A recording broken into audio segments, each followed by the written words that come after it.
സൗദിയിലെ ജിദ്ദയിൽ പക്ഷാഘാതം വന്ന കിടപ്പിലായ ഇന്ത്യക്കാരൻ തുടർ ചികിത്സയ്ക്ക് നാട്ടിലെത്താൻ കഴിയാതെ പ്രയാസപ്പെടുകയാണ്. ഏറ്റെടുക്കാനോ നാട്ടിലേക്ക് കൊണ്ടുപോകാനോ ആളില്ലാതെ 2 വർഷമായി കിടപ്പിലാണ്. അടച്ചുപൂട്ടലിന്റെ വക്കിലെത്തിയ ആശുപത്രിയിൽ ഇപ്പോൾ ഈയൊരു രോഗി മാത്രമാണുള്ളത്. ഇന്ത്യൻ കോൺസുലേറ്റിന്റെയും സന്നദ്ധ സംഘടനകളുടെയും അടിയന്തര ഇടപെടൽ ഉണ്ടായാൽ രോഗിയെ നാട്ടിലെത്തിക്കാൻ കഴിയുമെന്നാണ് പ്രതീക്ഷ.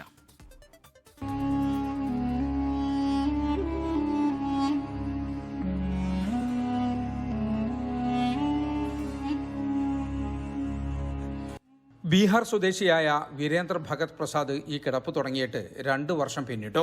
തുടർ ചികിത്സക്കോ നാട്ടിലേക്ക് കൊണ്ടുപോകാനോ ആരും മുന്നോട്ട് വരാത്തതാണ് കാരണം. പക്ഷാഘാതം വന്ന് 2023 ഡ്രൈവറായി ജോലി ചെയ്തിരുന്ന ഇദ്ദേഹത്തെ ജിദ്ദയിലെ സ്വകാര്യ ആശുപത്രിയിൽ പ്രവേശിപ്പിച്ചത്.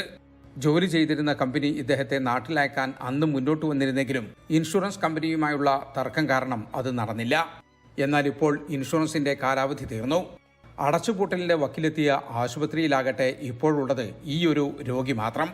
ഈ രോഗിയെ പരിചരിക്കാനായി മാത്രം ഏതാനും ചില ജീവനക്കാരും. ഇന്ത്യൻ കോൺസുലേറ്റ് ഗ്യാരണ്ടി നൽകിയാൽ ബില്ലിന്റെ കാര്യത്തിൽ വിട്ടുവീഴ്ച ചെയ്ത് രോഗിയെ ഡിസ്ചാർജ് ചെയ്യാമെന്ന നിലപാട് ആശുപത്രി മാനേജ്മെന്റ് അറിയിച്ചതായാണ് വിവരം. നാട്ടിലേക്ക് കൊണ്ടുപോകാനുള്ള ചെലവും കണ്ടെത്തണം. ജിദ്ദയിൽ അൽസഹറ ഹോസ്പിറ്റലിൽ നിന്ന് ബുക്ഷാൻ ഹോസ്പിറ്റലിലേക്ക് ട്രാൻസ്ഫർ ചെയ്ത് വന്നതാണ്. ആ പേഷ്യന്റ് സഡൻലി അൺകോൺഷ്യസ് ആയിട്ട് റൈറ്റ് സൈഡ് സ്ട്രോക്ക് ആയിട്ട് ആണ് അവിടുന്ന് ഇവിടെ കൊണ്ടുവന്നത്. അതായത് ഇപ്പോൾ ഈ പേഷ്യന്റ് ഇവിടെ റിലേറ്റീവ് ഇല്ല, ആരുമില്ല. പേഷ്യന്റെ കണ്ടീഷൻ ഇത് ജസ്റ്റ് ഇംപ്രൂവ്മെന്റ് മാത്രം ലിറ്റിലേ ഉള്ളൂ. ടോക്ക് ചെയ്യാൻ പറ്റത്തില്ല, ജസ്റ്റ് അണ്ടർസ്റ്റാൻഡ് ചെയ്യുള്ളൂ. കാരണം ഒരു 4 ചിൽഡ്രൻ ഉണ്ട്, വൈഫുണ്ട്, വെരി പുവർ ഫാമിലിയാണ്. എങ്ങനെയെങ്കിലും ഈ പേഷ്യന്റിനെ കോൺസുലേറ്റ് ഇടപെട്ട് ഈ പേഷ്യന്റ് എത്രയും പെട്ടെന്ന് എങ്ങനെയെങ്കിലും ഇന്ത്യയിൽ ട്രാൻസ്ഫർ ചെയ്യാൻ നിങ്ങൾ ട്രൈ ചെയ്യണം.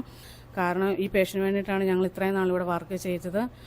അപ്പോൾ എല്ലാവരും പ്ലീസ് ഹെൽപ്പ് ചെയ്ത് ഈ പേഷ്യനെ എത്രയും പെട്ടെന്ന് അവിടെ ട്രാൻസ്ഫർ ചെയ്യാനുള്ള ഹെൽപ്പ് ചെയ്യുക, സഹകരിക്കുക എല്ലാവരും. ഭാര്യയും 4 കുട്ടികളും അടങ്ങുന്ന ദരിദ്ര കുടുംബമാണ് വീരേന്ദ്ര ഭഗത്തിന്റേത്.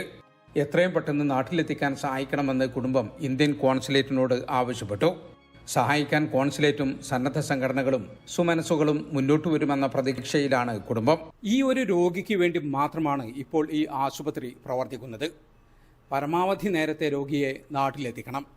അതിന് ഇന്ത്യൻ കോൺസുലേറ്റിന്റെ സഹകരണം വേണം. അതോടൊപ്പം തന്നെ ഫണ്ട് കണ്ടെത്തുകയും വേണം. ജിദ്ദയിൽ നിന്നും ജലീൽ കണ്ണമംഗലം, 24. ലോകത്തെവിടെയായാലും ഏത് സമയത്തും 24 വാർത്തകളും ഓഗ്മെന്റഡ് റിയാലിറ്റി പാക്കേജുകളും എക്സ്പ്ലെയിനറുകളും വിശദമായി കാണാൻ ഞങ്ങളുടെ യൂട്യൂബ് ചാനൽ നിങ്ങൾക്ക് സബ്സ്ക്രൈബ് ചെയ്യാം.